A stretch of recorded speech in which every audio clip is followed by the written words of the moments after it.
Hello guys, welcome back to Side Line Football. So transfer റൂമേഴ്സും transfer അപ്ഡേറ്റ്സും എല്ലാം daily കിട്ടുന്ന ഒരു സമയമാണ്. ട്രാൻസ്ഫർ ഓട്ടങ്ങളൊക്കെ നടന്നുകൊണ്ടിരിക്കുന്ന ഒരു സമയമാണ്. സോ അങ്ങനെ കുറേ ട്രാൻസ്ഫർ വിശേഷങ്ങളൊക്കെ തന്നെയാണ് ഇന്നത്തെ ഈ ഒരു വീഡിയോയിൽ നമ്മൾ ഉൾക്കൊള്ളിച്ചിരിക്കുന്നത്. സോ ആദ്യം തന്നെ ആർസണലിൽ നിന്ന് തന്നെ സ്റ്റാർട്ട് ചെയ്യാം. ആ ഒരു സ്ട്രൈക്കർ സിറ്റുവേഷൻ അത് പുതിയ വഴിത്തിരിവുകളൊന്നും പറയുന്നില്ല, പക്ഷേ അതൊരു ലിംബോ സ്റ്റേറ്റിൽ എത്തി നിൽക്കുകയാണ് ഇപ്പോൾ ആർസണലിൻ്റെ സ്ട്രൈക്കർ സാഗ. ഒരു സൈഡിൽ സ്വീഡിഷ് സ്ട്രൈക്കറായ ഗോയ്ക്കസ്, മറ്റൊരു സൈഡിൽ സ്ലൊവേനിയൻ സ്ട്രൈക്കറായ ബെഞ്ചമിൻ സെസ്കോ. ഇവിടെ ഗോയ്ക്കേഴ്സിന് ആർസണൽ മതി, ആർസണൽ തന്നെ വേണം, വേറെ ആരെയും വേണ്ട. പക്ഷെ ആർസണൽ പ്രയോറിറ്റൈസ് ചെയ്യുന്നതാണെങ്കിൽ ബെഞ്ചമിൻ സെസ്കോനെയാണ്. പക്ഷെ ബെഞ്ചമിൻ സെസ്കോന് ആർസണലിലേക്ക് വരണമെങ്കിൽ ഡിമാൻഡ്സ് ഉണ്ട്. അതിലൊന്ന് ട്രാൻസ്ഫർ ക്ലോസ് ഇൻക്ലൂഡ് ചെയ്യണം എന്നുള്ളൊരു റൂമർ നമ്മൾ കുറച്ച് ദിവസം മുമ്പ് കേട്ടായിരുന്നു. അതേപോലെ തന്നെ ഇപ്പം ചോദിക്കുന്ന ഹെഫ്റ്റി സം ഓഫ് വേജ്, ശമ്പളം അല്ല സ്കൈ റോക്കറ്റ് റേറ്റ് ആണ് പ്ലെയർ പറയുന്നത് എന്നുള്ളതാണ്. Above 200K pounds per week above ആണ് പറയുന്നത് അതിനേക്കാളും. സോ അത്രയും പ്ലെയർ, 22 വയസ്സുള്ള സ്ലൊവേനിയൻ ഇൻ്റർനാഷണൽ പ്ലെയർ RB ലെപ്സിഗിൻ്റെ കറൻ്റ്ലി സ്ട്രൈക്കറായിട്ട് കളിക്കുന്ന ഒരു പ്ലെയർ ചോദിക്കുന്നുണ്ട് എന്നുള്ളതാണ്. സോ അത് ആർസണലിന് ഇച്ചിരി ഫ്രസ്ട്രേഷൻ ഉണ്ടാക്കിയിട്ടുണ്ട് എന്നുള്ളതാണ് ആർസണൽ ഹൈറാർക്കിയിൽ. സോ RB ലെപ്സിഗിൻ്റെ ഒരു ആസ്കിംഗ് പ്രൈസ് എന്ന് പറയുന്നത് അറൗണ്ട് 80 മില്യൺ പൗണ്ട്സ് ആണ്. ആർസണൽ ഒരു 70 മില്യൺ പൗണ്ട്സ് വരെ എത്തി, ത്രൂ ഇൻസ്റ്റാൾമെൻറ്റ്സ് ഒക്കെ ആ ഒരു 70 മില്യൺ പൗണ്ട്സ് വരെ എന്നുള്ള ധാരണയിൽ ആർസണൽ എത്തി. ഒരു 10 മില്യൺ പൗണ്ട്സിൻ്റെ ഒരു ഗ്യാപ്പാണ് ഇപ്പോൾ ആസ്കിംഗ് പ്രൈസിനും ഓഫറിംഗ് പ്രൈസും തമ്മിലുള്ളത്.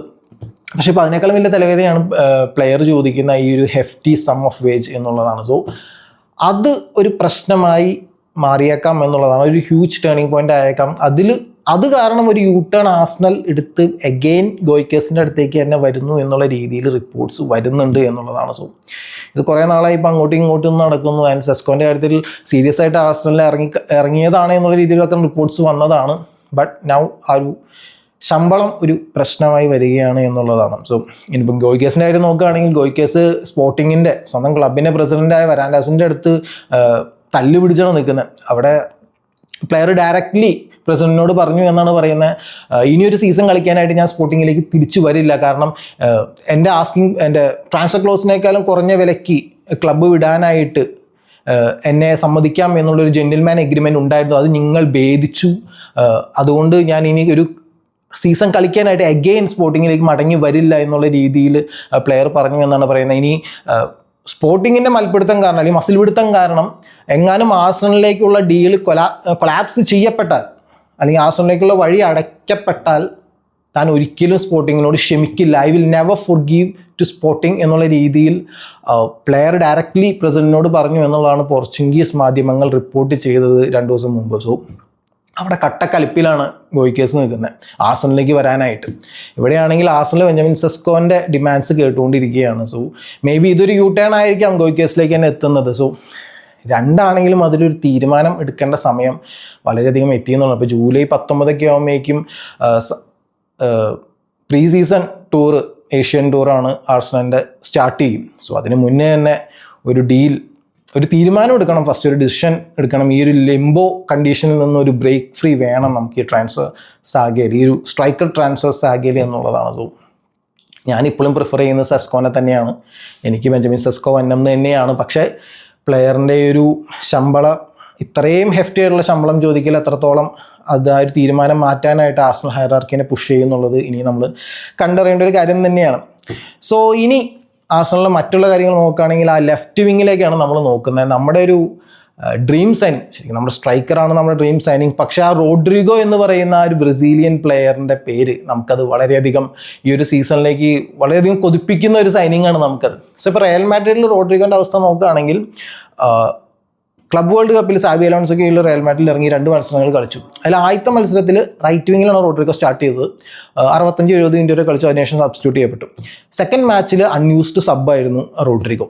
സോ തോന്നുന്നു ഈ ഒരു ക്ലബ് വേൾഡ് കപ്പ് കഴിയുമ്പോൾ പതുക്കെ റോഡ്രിഗോ റയൽ മാഡ്രിഡ് വിട്ടേക്കാം. ഇനിയും ആ റൈറ്റ് വിങ്ങിൽ കിടന്ന് കളിക്കാൻ്റെ ആ ലെഫ്റ്റ് വിങ് വേണം എന്നുള്ള പ്ലെയറിൻ്റെ ആവശ്യം റയൽ മാഡ്രിഡിന് കീപ്പ് ചെയ്യാൻ കഴിഞ്ഞില്ലെങ്കിൽ, അല്ലെങ്കിൽ റയൽ മാഡ്രിഡിന് കൊടുക്കാൻ കഴിഞ്ഞില്ലെങ്കിൽ, ഐ തിങ്ക് എല്ലാവരും വിചാരിക്കുന്നു റോഡ്രിഗോ റയൽ മാഡ്രിഡ് വിടുമെന്ന്. ആർസണൽ അതിനുവേണ്ടി പേഷ്യൻ്റ്ലി വെയിറ്റ് ചെയ്യുകയാണ് എന്നുള്ള രീതിയിൽ റിപ്പോർട്ട്സ് വരുന്നുണ്ട്. ഇപ്പോൾ പുതിയതായിട്ട് വരുന്ന സ്പാനിഷ് റിപ്പോർട്ട്സ് പ്രകാരം പ്ലെയറിൻ്റെ ഒരു റൂമേർഡ് ട്രാൻസ്ഫർ ഫീ റയൽ മാഡ്രിഡ് ചോദിച്ചേക്കാവുന്ന അല്ലെങ്കിൽ റയൽ മാഡ്രിഡ് സെറ്റ് ചെയ്തിരിക്കുന്ന ഒരു റൂമേർഡ് ട്രാൻസ്ഫർ ഫീ എന്ന് പറയുന്നത് 77 മില്യൺ പൗണ്ട്സാണ്. സോ 80 മില്യൺ പൗണ്ട്സിനൊക്കെ താഴെ 77 മില്യൺ പൗണ്ട്സാണ് വരുന്നത്. സോ അത് ആർസണൽ ട്രിഗർ ചെയ്യാൻ റെഡി ആകുമോ എന്നുള്ള, ആർസണൽ ജെനുവൻലി ഇൻട്രസ്റ്റഡ് ആണ് ഈ ഒരു പ്ലെയറിൽ. ആൻഡ് പ്ലെയറിൻ്റെ ഒരു ഡിസിഷന് വേണ്ടി ആർസണൽ വെയിറ്റ് ചെയ്യാണ്. ഇപ്പോൾ നോക്കുകയാണെങ്കിൽ ആർസണലിലേക്ക് വന്നു കഴിഞ്ഞാൽ പ്ലെയറിന് ആ ആവശ്യപ്പെടുന്ന ആ ഒരു പ്ലേയിങ് പൊസിഷൻ കൊടുക്കാനായിട്ട് ആർസണലിന് കഴിയും എന്നുള്ളതാണ്. അതേപോലെ തന്നെ ആ ഒരു പെക്കിംഗ് ഓർഡറിൽ ഒരു സ്റ്റാർ വാല്യൂ പെക്കിംഗ് ഓർഡറിൽ വളരെ ഉയരത്തിൽ, ഇപ്പോൾ റയൽ മാഡ്രിഡിലൊക്കെ നോക്കുകയാണെങ്കിൽ മെയിൻ മാൻ്റെ പെക്കിംഗ് സ്റ്റാറ്റ്സ് നോക്കുകയാണെങ്കിൽ അതിലൊക്കെ വളരെ താഴെയാണ് റോഡ്രിഗോ. തലയ്ക്കുമുള്ള ഒരുപാട് പ്ലേയേഴ്സ് ഉണ്ട്. പക്ഷേ ആർസണലിലേക്ക് വരാവുന്ന ഒരു പ്രൊജക്റ്റിൻ്റെ ഒരു സ്റ്റാർ പ്ലെയർ ആയിട്ട് തന്നെ ബുക്കായോ സാക്കയുടെ ഒപ്പം തന്നെ റോഡ്രിഗോയ്ക്കും നല്ലൊരു സ്ഥാനം കൊടുക്കാനായിട്ട് അല്ലെങ്കിൽ ഓഫർ ചെയ്യാനായിട്ട് ആർസണലിന് കഴിയുമെന്നുള്ളതാണ്. സോ റോഡ്രിഗോൻ്റെ വരവ് എന്താവും എന്നുള്ളതാണ് അടുത്ത ആർസണൽ ഫാൻസ് ഉറ്റുനോക്കുന്ന ഒരു ട്രാൻസ്ഫർ ഡിസിഷൻ എന്ന് പറയുന്നത്. അത് ഡിസിഷൻ ശരിക്കും ആദ്യം വയ്ക്കേണ്ടത് റോഡ്രിഗോ ആണ്, അതിന് ശേഷമാണ് ക്ലബിന് ഒരു ഡിസിഷൻ എടുക്കാൻ പറ്റത്തുള്ളൂ. സോ എനിവേ, അപ്പോൾ തന്നെ ലെഫ്റ്റ് വിങ്ങിൻ്റെ കാര്യം പറയുമ്പോൾ തന്നെ ഗബ്രിയേൽ മാർട്ടിനെല്ലിയുടെ കാര്യം എടുത്ത് പറയണം. Bayern Munich, German moment Bayern Munich ചെറിയൊരു ഇൻട്രസ്റ്റ് ഗബ്രിയേൽ മാർട്ടിനെല്ലിയുടെ കാര്യത്തിൽ കാണിക്കുന്നു എന്നുള്ള രീതിയിൽ റിപ്പോർട്ട്സ് ഒക്കെ ഉണ്ടായിരുന്നു.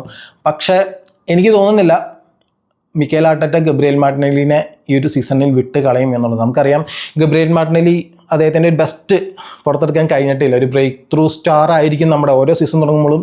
കഴിഞ്ഞ 2 സീസൺ തുടങ്ങുമ്പോൾ നമ്മുടെ ഈ ഒരു സീസണിൽ അദ്ദേഹത്തിൻ്റെ ബ്രേക്ക് ത്രൂ സീസൺ ആയിരിക്കുമെന്ന് നമ്മൾ എക്സ്പെക്ട് ചെയ്തതാണ്. പക്ഷേ ആ ഒരു ബ്രേക്ക് ത്രൂ പെർഫോമൻസ് കൊണ്ടുവരാനായിട്ട് ഗബ്രിയേൽ മാർട്ടിനെല്ലി കഴിഞ്ഞിട്ടില്ല എന്നുള്ളത് സത്യം തന്നെയാണ്. ബട്ട് സ്റ്റിൽ ക്ലബിൻ്റെ ഡിഫറെൻറ്റ് പൊസിഷൻസിൽ ലെഫ്റ്റ് വിങ്ങിലും റൈറ്റ് വിങ്ങിലും സെൻട്രൽ ഏരിയാസിലും മിക്കേൽ ആർട്ടറ്റ മാറി കളിപ്പിച്ചിട്ടുള്ള ഒരു പ്ലെയറാണ്. സോ ഈ ഒരു സിസ്റ്റത്തിൽ ഇത്രയും കളിച്ച് പരിചയമുള്ള ഒരു പ്ലെയർ, ആദ്യമേ യങ് ആയിട്ടുള്ളൊരു പ്ലെയറിനെ, അദ്ദേഹത്തിൻ്റെ പ്രൈം ഇനിയും ദൂരെയാണ്, എത്തിയിട്ടില്ല. സോ ആ ഒരു സമയത്ത് അങ്ങനെയുള്ളൊരു പ്ലെയറിനെ ഇപ്പോൾ അത് ഈ ഒരു പ്രൊജക്റ്റിൻ്റെ വളരെ ക്രൂഷ്യലായൊരു സമയത്ത് വിട്ടുകളയാൻ ആർസണലോ മിക്കേൽ ആർട്ടറ്റയോ തയ്യാറാകുമെന്ന് ഞാൻ അത്രയും കൂടി വിശ്വസിക്കുന്നില്ല എന്നുള്ളത് തന്നെയാണ്. കാരണം അതേപോലെ തന്നെ ആ അറ്റാക്കിംഗ് ഡെപ്ത് കുറയ്ക്കാനായിട്ട് മിക്കേൽ ആർട്ടറ്റ റെഡി ആവാനും ചാൻസ് ഇല്ല എന്നുള്ളതാണ്. സോ ഗബ്രിയേൽ മാർട്ടിനെല്ലിയുടെ കാര്യം അങ്ങനെ നിൽക്കുന്നത്. ആൻഡ് അതേപോലെ തന്നെ ലെഫ്റ്റ് ബാക്കിൽ നമ്മൾ സിൻജക്കോൻ്റെ കാര്യമാണ്. 17 മില്യൺ പൗണ്ട്സാണ് ആർസണലിൻ്റെ ഒരു ആസ്കിങ് പ്രൈസ് ആയിട്ട് സെറ്റ് ചെയ്തിരിക്കുന്നത്. AC മിലാൻ ഇൻട്രസ്റ്റഡ് ആണ്. മേ ബി അതിനേക്കാളും ചെറിയൊരു ആ ഒരു പ്രൈസ് ഇന്നൊരു കട്ട് പ്രൈസ് ഡീല് സംഭവിച്ചേക്കാം. കാരണം പ്ലെയർ അദ്ദേഹത്തിൻ്റെ ലാസ്റ്റ് ഇയറിലേക്ക് എത്തി കോൺട്രാക്റ്റിൻ്റെ എന്നുള്ളതാണ്. So AC Milan genuinely interested ആണ്. അവിടെ തിയോ ഹെർണാണ്ടസ് പോകാൻ നിൽക്കുകയാണ്. സോ AC മിലാനിൽ. സോ AC മിലാൻ സിൻജക്കോൻ്റെ കാര്യത്തിൽ വളരെ ഇൻട്രസ്റ്റഡ് ആണ്. ആൻഡ് തോമസ് പാർട്ടിയുടെ കാര്യം, അത് നമുക്ക് വിഷമം തന്നെ തരുന്നതാണ്. തോമസ് പാർട്ടി മിക്കവാറും പോകുമെന്ന് തന്നെയാണ്. കാരണം ഒരു ഡീലും ഇതുവരെ എഗ്രി ചെയ്യപ്പെട്ടിട്ടില്ല. ജൂൺ 30 ആകുമ്പോൾ പ്ലെയറിൻ്റെ കോൺട്രാക്റ്റ് എക്സ്പയറി ചെയ്യപ്പെടും എന്നുള്ളതാണ്. സോ ആർസണലിൽ നിന്നും ആ ഒരു പ്ലെയർ കഴിഞ്ഞ സൂപ്പർ സീസൺ തന്നെയായിരുന്നു കഴിഞ്ഞൊരു സീസൺ. ഇഞ്ചുറീസൊക്കെ ഒഴിവാക്കി നിർത്തി വളരെ ഇൻസ്ട്രുമെൻ്റൽ ആയിട്ടുള്ളൊരു സീസൺ തന്നെയായിരുന്നു പ്ലെയറിൻ്റെ ക്ലബിന് വേണ്ടി. ബട്ട് നമുക്ക് ആ പ്ലെയറിനെ കൂടെ കൂട്ടാൻ കഴിയാത്തൊരു സാഹചര്യം വരുന്നു എന്നുള്ളതാണ്. എസ്പെഷ്യലി ജോർജിനോനെയും തോമസ് പാർട്ടിനെ നമുക്ക് ഒരുമിച്ച് ഒരേ സീസണിൻ്റെ അവസാനം മിസ്സാവുന്നു എന്ന് പറയുമ്പോൾ പുതിയ പ്ലെയേഴ്സിലേക്ക് നോക്കേണ്ടിയിരിക്കുന്നു. സോ ഇപ്പം പറഞ്ഞു കേൾക്കുന്ന പേരുകൾ ചെറുതായിട്ട് ലിങ്ക്സും കാര്യങ്ങളൊക്കെ കേട്ടു തുടങ്ങിയത് ക്രിസ്ത്യൻ നോർഗാർഡ് എന്ന് പറയുന്ന 31 വയസ്സുള്ള ബ്രെൻഫോർഡിൻ്റെ മിഡ്ഫീൽഡറിൻ്റെ പേര് കേട്ടു. അതേപോലെ ലൂസിയൻ അഗോപ്പ് എന്ന് പറയുന്ന ഫ്രഞ്ച് മിഡ്ഫീൽഡറിൻ്റെ പേരും പറഞ്ഞു കേൾക്കുന്നുണ്ട്. സോ ഇതിനെ പറ്റി നമുക്കൊരു സെപ്പറേറ്റ് വീഡിയോ തന്നെ ചെയ്യേണ്ടി വരും. തോമസ് പാർട്ടി റീപ്ലേസ്മെൻറ്റ്സിനെ പറ്റിയൊരു സെപ്പറേറ്റ് വീഡിയോ തന്നെ ചെയ്യേണ്ടി വരും. അത് നമ്മൾ ഉടനെ തന്നെ ചെയ്യുന്നതായിരിക്കും. ആൻഡ് ഓരോ ആഴ്ചയിലും ആർസണലിൽ പുതിയ അറ്റാക്കിംഗ് വിങ്ങേഴ്സായിട്ട് ലിങ്കപ്പ് ചെയ്ത് പേരുകൾ കേൾക്കാറുണ്ട്. ഓരോ ആഴ്ചയും ആർസണലിൽ പുതിയൊരു അറ്റാക്കിംഗ് വിങ്ങറായിട്ട്, ഇപ്പോൾ ലാസ്റ്റ് നമ്മൾ വീഡിയോ ഇപ്പോൾ നോനി മഡൂക്കൻ്റെ പേരാണ് പറഞ്ഞത്. ലിങ്ക് ആർസണൽ വിട്ടു എന്നല്ല ഞാൻ പറയുന്നത്. ബട്ട് സ്റ്റിൽ ഇപ്പോൾ പുതിയതായിട്ടൊരു അറ്റാക്കിംഗ് വിങ്ങറിൻ്റെ പേര് കേൾക്കുന്നത് ബ്രാഡ്ലി ബാർക്കോളയുടെ പേരാണ്. PSG-യുടെ UEFA ചാമ്പ്യൻസ് ലീഗ് വിന്നേഴ്സായ PSG-യുടെ സ്റ്റാർ പ്ലെയറായ ബാർക്കോളയുടെ പേരാണ് കേൾക്കുന്നത്. പക്ഷേ അവിടേക്കൊന്നും ഒരു പ്രതീക്ഷ വയ്ക്കേണ്ട എന്നുള്ളതാണ്. PSG-ഒക്കെ ബാർക്കോളേനെയൊക്കെ അൺടച്ചബിൾ ആയിട്ട് തന്നെയാണ് കൺസിഡർ ചെയ്യുന്നത്. സോ അതിലേക്കൊന്നും വേറെ ജസ്റ്റ് ഒരു എന്താ പറയുക, ആർസണലൊരു ഇൻട്രസ്റ്റ് ആയിട്ട് മാത്രം അതിനെ കണ്ടാൽ മതി. പക്ഷെ അതൊന്നും മെറ്റീരിയലൈസ് ചെയ്യാൻ പോകുന്നില്ല എന്ന് തന്നെയാണ് എനിക്ക് തോന്നുന്നത്. സോ ഇനി നേരെ നമ്മൾ ചെൽസിയിലേക്ക് നോക്കുകയാണ്. ആൻഡ് അവിടെയാണ് ഈ പറഞ്ഞൊരു കാര്യം കൊണ്ട് ചെൽസിയിൽ നിന്നൊരു സൈനിങ് നമ്മൾ എക്സ്പെക്ട് ചെയ്യുന്നുണ്ട്. ഉടനെ തന്നെ 5 മില്യൺ പൗണ്ട്സിൻ്റെ ഗോൾ കീപ്പറായ കെപ്പയുടെ വരവ് ഉടനെ തന്നെ ഉണ്ടാകുമെന്ന് പറയുന്നുണ്ട്. നമുക്കറിയാം ആർസണൽ ഫാൻസ് അത്രയധികം എക്സൈറ്റഡ് ആകുന്നൊരു സൈനിങ് അല്ല അത്. ബട്ട് നമുക്ക് അത്യാവശ്യം വേണ്ട ഒരു സൈനിങ് തന്നെയാണ്. ഒരു എക്സ്പീരിയൻസ്ഡ് ഗോൾ കീപ്പർ തന്നെയാണ്. ഒരു സെക്കൻഡ് ഗോൾ കീപ്പറായിട്ട് നമുക്ക് വേണം. റായ്ക്ക് ഡേവിഡ് റായ്ക്ക് ഒരു സെക്കൻഡ് ഡെപ്യൂട്ടി ആയിട്ട് ഒരു എക്സ്പീരിയൻസ് പ്ലെയർ വരുന്ന നല്ല കാര്യം തന്നെയാണ്. സോ കെപ്പയുടെ വരവും ഉടനെ തന്നെ ഉണ്ടാകുമെന്നാണ് അറിയാൻ കഴിയുന്നത്. ആൻഡ് ഇനി ചെൽസിയുടെ കാര്യങ്ങൾ നോക്കുകയാണെങ്കിൽ അവിടെ ജെയ്മി ഗിറ്റൻസിൻ്റെ ഡീൽ ഉടനെ തന്നെ കംപ്ലീറ്റ് ചെയ്യാനായിട്ട് ചെൽസി മൂവ്മെൻറ്റ്സ് നടത്തുന്നു എന്നുള്ളതാണ്. അതെല്ലാം അവിടെ വളരെ പോസിറ്റീവായിട്ട് തന്നെയാണ് പോകുന്നത്. അവിടെ വേറെ ഏത് ക്ലബ്ബ് വന്നാലും കാര്യമില്ല, ഗിറ്റൻസിന് ചെൽസി തന്നെ മതി എന്നുള്ള സ്റ്റാൻഡിൽ നിൽക്കുകയാണ്. സോ അവിടെ വേറെ പ്രശ്നങ്ങളൊന്നുമില്ല. ആൻഡ് പിന്നെ പറയാനുള്ളത് ഗർനാച്ചോ ടു ചെൽസി എന്നുള്ളതാണ്. അവിടെ ശരിക്കും ഡയറക്റ്റ് ഡീലല്ല വരുന്നത്, പറഞ്ഞു കേൾക്കുന്ന ഒരു സ്വാപ്പ് ഡീലിനെ പറ്റിയാണ്. യുണൈറ്റഡുമായിട്ടൊരു സ്വാപ്പ് ഡീലാണ് പറയുന്നത്. Garnacho to Chelsea and Christopher Nkunku to Man United എന്നുള്ള രീതിയിൽ സ്വാപ്പ് ഡീലിൻ്റെ സാധ്യത പറഞ്ഞു കേൾക്കുന്നുണ്ട് വളരെയധികം. സോ ഗർനാച്ചോനെ നോക്കുകയാണെങ്കിൽ അറൗണ്ട് 70 മില്യൺ പൗണ്ട്സിനൊക്കെ അടുത്ത് യുണൈറ്റഡ് വാല്യൂ ചെയ്യുന്നൊരു വിങ്ങറാണ്. സോ ഒരു സ്വാപ്പ് ഡീൽ തന്നെയായിരിക്കും ചെൽസിയും ഉചിതമായിട്ട് കൺസിഡർ ചെയ്യുക എന്നുള്ളതാണ്. ഇനി അറിയേണ്ടത് യുണൈറ്റഡ് എത്രത്തോളം എൻകുക്കുവിൽ ഇൻട്രസ്റ്റഡ് ആണ് എന്നുള്ളതാണ് അറിയേണ്ട ഒരു കാര്യം. സോ ആ ഒരു സ്വാപ്പ് ഡീലിനുള്ള സാധ്യത പറഞ്ഞു കേൾക്കുന്നുണ്ട്. സോ ഇനി നേരെ യുണൈറ്റഡിലേക്ക് നോക്കുകയാണെങ്കിൽ അവിടെ എംബൂമിന് വേണ്ടി ഒരു സെക്കൻഡ് ബിഡ്, ആദ്യത്തെ ബിഡ് റിജക്ട് ചെയ്യപ്പെട്ടായിരുന്നു ബ്രെൻഫോർഡിൻ്റെ ഭാഗത്തു നിന്ന്. ഇപ്പോൾ ഒരു സെക്കൻഡ് ബിഡ് യുണൈറ്റഡ് വെച്ചിട്ടുണ്ട്. ജസ്റ്റ് ഓവർ 60 മില്യൺ പൗണ്ട്സിൻ്റെ ഒരു പുതിയ ബിഡാണ് യുണൈറ്റഡ് സബ്മിറ്റ് ചെയ്തിരിക്കുന്നത്. സോ ഇതുവരെ കുഴപ്പങ്ങളൊന്നുമില്ല, ടോട്ടനത്തിൻ്റെ ഭാഗത്തുനിന്ന് ഇതുവരെ റാഞ്ചലൊന്നും സംഭവിച്ചിട്ടില്ല. സോ കാര്യങ്ങളൊക്കെ യുണൈറ്റഡ് പ്രതീക്ഷിച്ച പോലെ മുന്നോട്ട് പോവുക ചെയ്യുന്നുണ്ട്. ആൻഡ് ജേഡൻ സാഞ്ചോൻ്റെ കാര്യം എടുത്തു പറയേണ്ടതുണ്ട്. ഇപ്പോൾ കഴിഞ്ഞ സീസൺ ചെൽസിയിൽ ലോണിന് പോയി അതിനുശേഷം 5 മില്യൺ പെനാൽറ്റി ചെൽസി അടച്ച് തിരിച്ച് യുണൈറ്റഡിലേക്ക് വിട്ട പ്ലെയറാണ്. ആ പ്ലെയറിൻ്റെ വേജസും കാര്യങ്ങളും പേഴ്സണൽ എഗ്രിമെൻ്റ് എത്തിയില്ല, വേജസ് ഒന്നും ഒത്തുപോകാൻ കഴിയാത്ത കാരണം ചെൽസി തിരിച്ച് യുണൈറ്റഡിലേക്ക് വിട്ടതാണ്. ഒബ്ലിഗേഷൻ ഉണ്ടായതാണ്, ബൈ ഒബ്ലിഗേഷൻ ഉണ്ടായിട്ട് തിരിച്ചു വിട്ട പ്ലെയറാണ്. സോ ജേഡൻ സാഞ്ചോനെ ഇപ്പോൾ ഗർനാച്ചോനെ പോലെ തന്നെ ജേഡൻ സാഞ്ചോനെ ഓഫ്ലോഡ് ചെയ്യാൻ യുണൈറ്റഡ് കാത്തിരിക്കുകയാണ്. സോ അറൗണ്ട് 25 മില്യൺ യൂറോസാണ് ഇപ്പോൾ, യൂറോസ് മാത്രമാണ് മാൻ യുണൈറ്റഡ് എക്സ്പെക്ട് ചെയ്യുന്നതെന്നാണ് പറഞ്ഞു കേട്ടത്. സോ ഇപ്പോൾ നെപ്പോളി ആയിട്ടൊരു ലിങ്ക് ഉണ്ടായിരുന്നു, യുവൻറ്റസ് ആയിട്ടൊരു ലിങ്ക് പറയുന്നുണ്ടായിരുന്നു. യുവൻറ്റസ് വ്ളഹോവിച്ചിനെ ഒരു സ്വാപ്പ് ഡീൽ ഇൻക്ലൂഡ് ചെയ്ത് സാഞ്ചോനെ ടൂറിനിലേക്ക് എത്തിക്കാൻ ശ്രമിക്കുന്നു എന്നുള്ളതൊക്കെ ആയിരുന്നു റിപ്പോർട്ട്സ്. പക്ഷേ ഇപ്പോൾ ഫ്രഷ്ലി വരുന്ന റിപ്പോർട്ട്സ് പ്രകാരം തുർക്കിയിൽ നിന്നും ജോസെ മൊറീനോ കോച്ച് ചെയ്യുന്ന ഫെർണബാച്ചെ പ്ലെയറിൽ ഇൻട്രസ്റ്റഡ് ആണ്.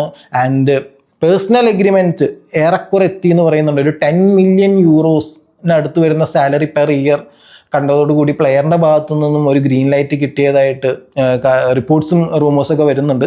സോ ഇനി ക്ലബ് ടു ക്ലബ് ടോക്കും കാര്യങ്ങളൊക്കെ നടക്കേണ്ടതുണ്ട്.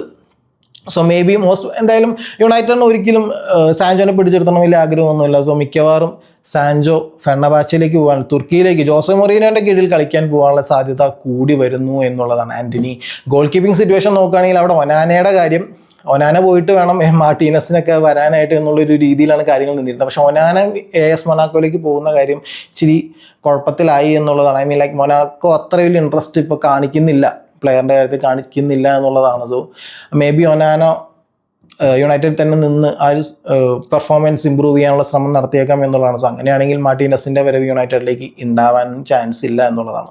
സോ ഇനി നമ്മൾ നേരെ യൂറോപ്പ ലീഗ് വിന്നേഴ്സ് ടോട്ടൻഹാം ഹോട്ട്സ്പറിൻ്റെ കാര്യം നോക്കുകയാണെങ്കിൽ തോമസ് ഫ്രാങ്കിൻ്റെ അപ്പോയിൻമെൻറ്റിന് ശേഷം അവരും ട്രാൻസ്ഫർ മാർക്കറ്റിൽ മൂവ്മെൻറ്റ്സ് വയ്ക്കുന്നുണ്ട്. ഒന്ന് മാത്യു സ്റ്റെല്ലിൻ്റെ ലോൺ മൂവ് പെർമനൻ്റ് ആക്കി, അതേപോലെ ജാപ്പനീസ് സെൻറ്റർ ബാക്കായ കോട്ട ടക്കായി ഫ്രം കവാസാക്കി ഫ്രണ്ടേൽ അത് ഏറെക്കുറെ എഗ്രിമെൻറ്റിലേക്ക് എത്തുന്നു, ഏറെക്കുറെ സീൽ ഇയറായി എന്നുള്ളതാണ് അറിയാൻ കഴിയുന്നത്. ആൻഡ് ക്രിസ്റ്റൽ പാലസിൻ്റെ അറ്റാക്കിംഗ് മിഡ്ഫീൽഡറായ എബ്രച്ചി എഷേനെയും തോമസ് ഫ്രാങ്ക് നോട്ടമിട്ടിട്ടുണ്ട് എന്നാണ് കേൾക്കുന്നത്. ഇനി നേരെ പ്രീമിയർ ലീഗ് ചാമ്പ്യൻസായ ലിവർപൂളിൻ്റെ കാര്യം നോക്കുകയാണെങ്കിൽ കെർക്കസിൻ്റെ മെഡിക്കലും കാര്യങ്ങളൊക്കെ സക്സസ്ഫുൾ ആയിട്ട് ഫിനിഷ് ചെയ്തു. ഒഫീഷ്യൽ അനൗൺസ്മെൻറ്റ് മാത്രമാണ് ബാക്കിയുള്ളത്. മേ ബി ഒരു വീഡിയോ പോസ്റ്റ് ചെയ്യുന്ന സമയം കൊണ്ട് ഒഫീഷ്യൽ അനൗൺസ്മെൻറ്റ് വന്നിട്ടുണ്ടാകും എന്നുള്ളതാണ്. So officially Kerkez ലിവർപൂളിൻ്റെ left back ആയിട്ട് നെക്സ്റ്റ് സീസൺ തൊട്ട് ഉണ്ടാകും എന്നുള്ളത് തന്നെയാണ്. സോ ആൻഡ് സെൻറ്റർ ബാക്കായ കൊനാറ്റയുടെ കാര്യം അങ്ങനെ നിൽക്കുന്നു എന്നുള്ളതാണ്. പ്ലെയറിന് പുതിയൊരു ഓഫർ ക്ലബ്ബ് വെച്ചെങ്കിലും പ്ലെയർ ആ ഒരു ഓഫറിൽ വളരെ നിരാശനായിരുന്നു എന്നുള്ളതാണ്. സോ അലക്സാണ്ടർ അർണോൾഡിനെ പോലെ മറ്റൊരു അവസ്ഥ, അർണോൾഡിൻ്റെ സെയിം അവസ്ഥ തന്നെ അഗെയിൻ കൊനാറ്റയ്ക്കും ഉണ്ടാകും. ഒരു ഫ്രീ ഏജൻ്റായിട്ട് നെക്സ്റ്റ് ഇയർ പ്ലെയറിനെ നഷ്ടപ്പെടുമോ എന്നുള്ളൊരു പേടി ചെറുതായിട്ട് ലിവർപൂൾ ഫാൻസിന് ഇപ്പോഴും നിൽക്കുന്നു എന്നുള്ളത് തന്നെയാണ്.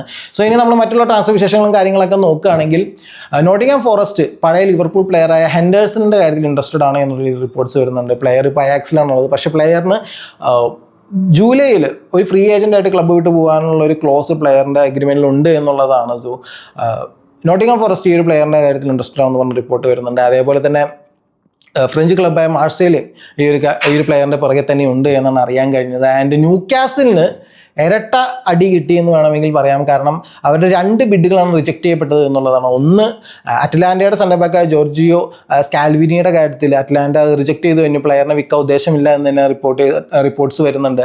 ആൻഡ് മറ്റൊന്ന് പ്രീമിയർ ലീഗിൽ തന്നെ നോട്ടിംഗ്ഹാം ഫോറസ്റ്റിന് ആന്റണി എലാഗയ്ക്ക് വേണ്ടി, പഴയ യുണൈറ്റഡ് പ്ലെയറിന് വേണ്ടി 45 മില്യൺ പൗണ്ട്സിന്റെ ഒരു ബിഡ് ന്യൂകാസിൽ വെച്ചിരുന്നു, അതും റിജക്ട് ചെയ്യപ്പെട്ടു എന്നുള്ളതാണ്. സോ 2 റിജക്ഷൻ കിട്ടിയ സമയമാണ് ന്യൂകാസിലിന്. സോ ഇനി ബ്രെൻറ്റ്ഫോർഡിന്റെ കാര്യം നോക്കുകയാണെങ്കിൽ തോമസ് ഫ്രാങ്ക് സ്പേഴ്സിലേക്ക് പോയതിനു ശേഷം അവരുടെ പുതിയ മാനേജറെ കണ്ടെത്തി എന്നുള്ളതാണ്.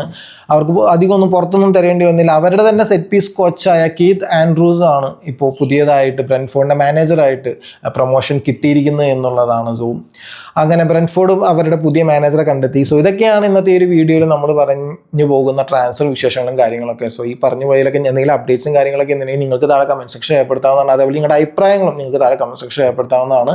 സോ നിങ്ങൾക്ക് വീഡിയോ ഇഷ്ടപ്പെട്ടെങ്കിൽ ലൈക്ക് ചെയ്യുക. ചാനൽ ഇതുവരെ സബ്സ്ക്രൈബ് ചെയ്തില്ലെങ്കിൽ നമ്മളൊന്ന് സബ്സ്ക്രൈബ് ചെയ്ത് സപ്പോർട്ട് ചെയ്യുക. നമ്മുടെ ഗ്രോത്തിന് അത് വളരെ ഇമ്പോർട്ടൻ്റ് ആണ്. ആൻഡ് നിങ്ങളുടെ മറ്റുള്ള ഫുട്ബോൾ ഫ്രണ്ട്സിൻ്റെ ഒക്കെ അടുത്ത് നമ്മുടെ ചാനലിനെ കുറിച്ചൊക്കെ ഒന്ന് മെൻഷൻ ചെയ്യുക. ഇങ്ങനെ വീഡിയോ ഒക്കെ ഇടുന്നൊരു ചാനൽ, ഫുട്ബോൾ വീഡിയോസൊക്കെ ഫ്രീക്വൻ്റ്ലി പോസ്റ്റ് ചെയ്യുന്നൊരു ചാനലുണ്ട്, ഇങ്ങനെയാണെന്നൊക്കെ പറഞ്ഞ് ഇടയ്ക്കൊന്ന് മെൻഷൻ ചെയ്യുക. സോ നമുക്ക് നമ്മുടെ ടാർഗറ്റഡ് ഓഡിയൻസിലേക്ക് ബെറ്റർ ആയിട്ട് റീച്ച് ചെയ്യാൻ പറ്റും എന്നുള്ളതാണ് നിങ്ങളിലൂടെ. Okay guys, so thank you for watching this video and have a nice day.